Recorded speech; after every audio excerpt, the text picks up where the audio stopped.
Bonjour à tous et bienvenue sur notre chaîne. Aujourd'hui, on vous parle de culture d'entreprise et tout ce que cela peut comprendre. On est-tu en train de filmer, là? Je pense pas, pourquoi? Ah, OK. Bien, justement, c'est parce que je me questionnais pour cette capsule-là, mais comment on allait expliquer la culture d'entreprise? Parce que c'est quelque chose qui est comme difficile à expliquer. C'est pas quelque chose qui se définit dans un document, puis souvent, on va parler de vision, mission, valeur, mais ça se limite pas à ça. Ça se limite pas à la stratégie de l'entreprise non plus. La culture d'entreprise, c'est vraiment comme l'ambiance de comment ça se passe à l'intérieur de l'entreprise, comment les gens agissent. Puis j'en ai eu une bonne aussi qui venait de mon prof de maîtrise qui disait mais c'est comment les gens sont quand le boss n'est pas là. Fait que tu sais, je la trouvais très bonne celle-là, là. C'est quand même frappant. La seule façon que je vois, moi, c'est de donner des exemples. Prendre des exemples qu'on a, que ce soit des exemples personnels, professionnels ou qui viennent de d'autres personnes, puis de parler de la différence entre des exemples de mauvaise culture puis de culture saine. Et après ça, bien, de présenter ça, je ne sais pas comment tu vois ça. Ben pourquoi pas, je pense que c'est une bonne idée. Toi, qu'est-ce que t'en penses, Nico? Oui, c'est bon.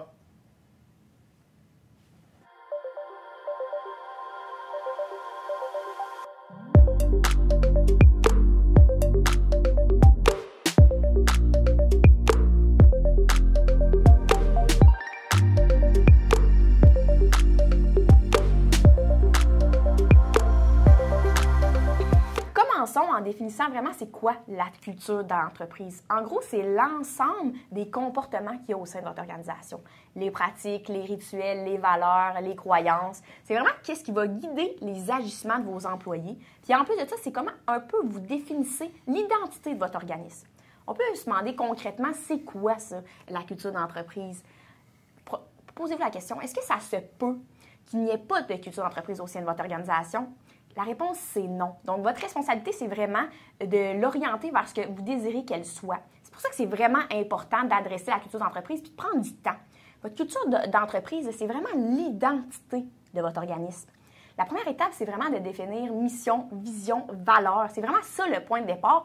Puis ça va agir à titre d'indicateur pour orienter un peu dans quelle direction vous allez aller à titre d'organisme. Avoir une culture d'organisme saine, ça va créer un sentiment d'implication auprès de vos employés, puis ça va orienter leurs efforts vers vos objectifs. C'est vraiment comme ça qu'ils vont participer au succès de votre entreprise. C'est sûr qu'il y a des facteurs de succès qui aident une bonne culture d'entreprise comme la communication, le respect, la reconnaissance, la présence de bons leaders, l'opportunité de socialiser, la valorisation et le développement de vos employés. En gros, c'est tout ce qui permet d'augmenter la qualité de l'expérience de vos employés au sein de votre organisation. Bien sûr, il y a aussi des facteurs d'échec à une culture d'entreprise, le manque de compétences, le manque de ressources. Ceux qu'on entend le plus fréquemment, c'est vraiment une question de culture, de barrières organisationnelles, de mauvaises pratiques de gestion, le manque de support. En fait, votre mission, vous, c'est vraiment de développer une communication à l'interne qui est claire et transparente, qui permet d'augmenter la cohésion de vos équipes puis limiter les conflits. Oui, bien en fait, j'ai plusieurs exemples à ce sujet-là. Le premier, c'est un exemple qui vient d'en haut, en fait. C'est un PDG d'une entreprise qui a visité une usine et il est rentré dans l'usine sans son casque. Et là, il y a un jeune superviseur qui ignorait c'est qui était la personne, c'était qui le visiteur. Donc, lui, il est descendu de son bureau. Il est allé voir le visiteur, puis il a dit, bien, faut-tu mettre ton casque? C'est une question de santé et sécurité.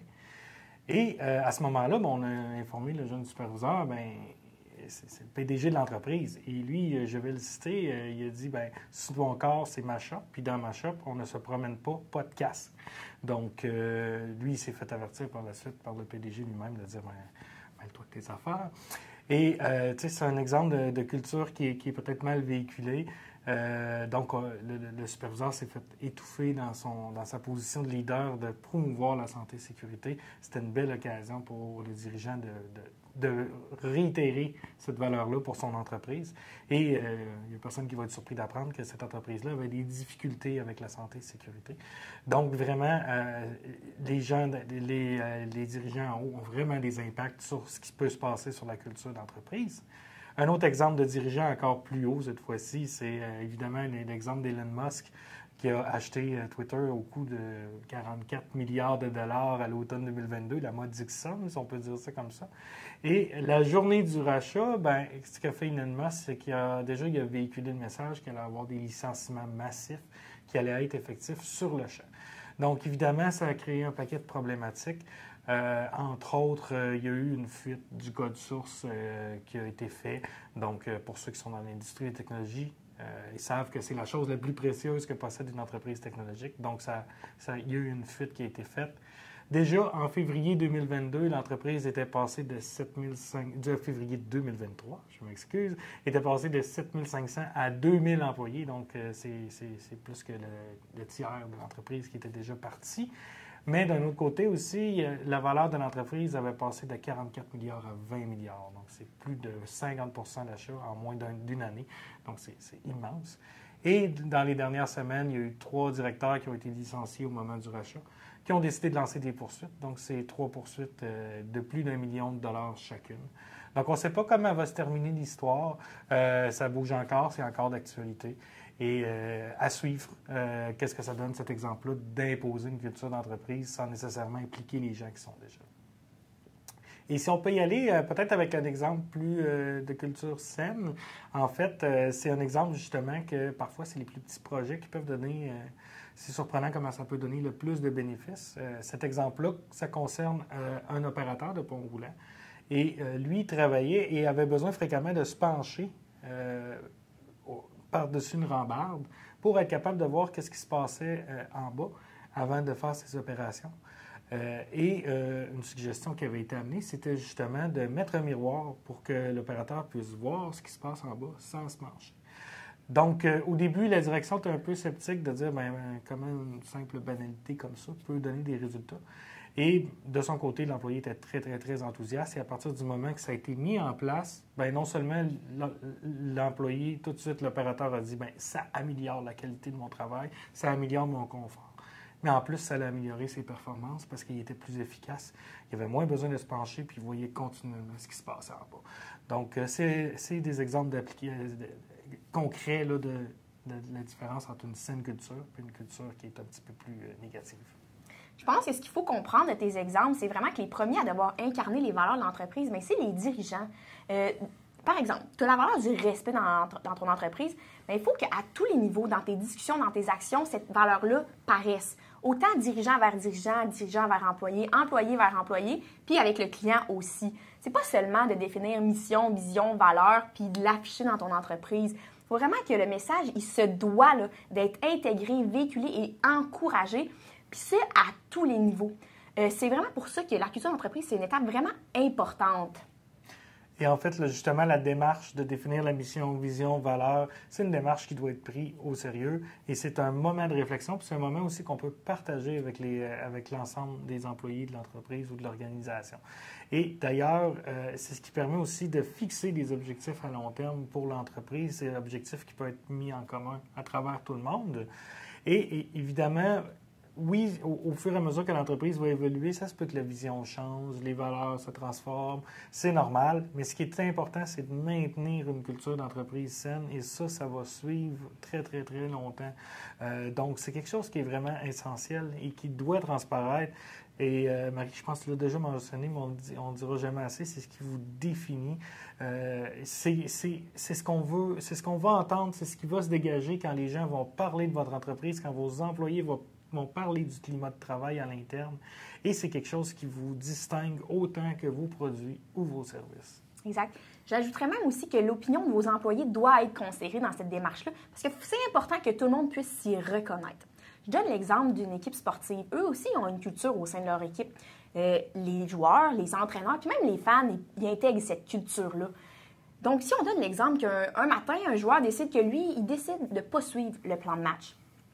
Quand tu veux gagner à titre d'équipe, c'est important de mettre l'objectif commun avant l'objectif personnel. C'est même quand tu n'es pas en train de te favoriser à titre de joueur, tu es prêt à patiner dans la même direction que les autres vers le but commun que vous êtes ciblé.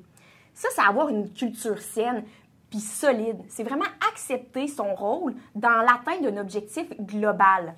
C'est une analogie, oui, sportive, mais qui permet de dire vraiment qu'il faut que ça soit intégré puis respecté par tout le monde. Il faut être capable de s'y identifier, puis pour ça, c'est plus facile quand on comprend bien son rôle. Avoir une culture saine et établie, ça se démarque, oui, par son bien-être au travail, mais aussi dans l'atteinte des objectifs que vous êtes fixés. Avoir une vision claire pour votre entreprise, ça va vous aider à prendre des actions, puis à garder le cap sur vos objectifs, puis puis ce, malgré les obstacles que vous allez sûrement rencontrer. De plus, il y a énormément d'avantages à avoir une bonne culture d'entreprise au sein. Ça va vous aider à pallier aux changements qu'on va adresser plus tard, mais il faut vraiment impliquer vos employés dans cette démarche-là parce qu'il faut les mobiliser vers un but commun. Donc, il faut qu'ils soient au courant du but commun et qu'ils soient prêts à prendre leur part de responsabilité. Il faut que tout le monde connaisse leur importance dans cette démarche-là. Puis il faut les mobiliser, puis avoir des bons leaders, collaborateurs au sein de votre organisme, ça va vraiment vous aider à travers tout ça. Il faut qu'ils soient, eux, impliqués auprès de leurs employés, mais aussi à l'écoute des besoins de vos employés pour vraiment comprendre comment les aider dans tout ça. En gros, là, vos employés, c'est la clé de votre succès, puis il faut les considérer puis les écouter. On vous encourage donc à vous questionner puis à réfléchir un peu sur votre culture d'entreprise, vous assurer qu'elle est claire, solide, puis vraiment intégrée au sein de tout le monde. Puis si ce n'est pas le cas, mais il n'est jamais trop tard pour faire un changement. Donc, voici ce qui termine notre capsule. On espère vous revoir pour la prochaine. D'ailleurs, on vous invite à vous abonner pour ne rien manquer des prochaines capsules. Et la prochaine va discuter, entre autres, de la culture du changement. À bientôt!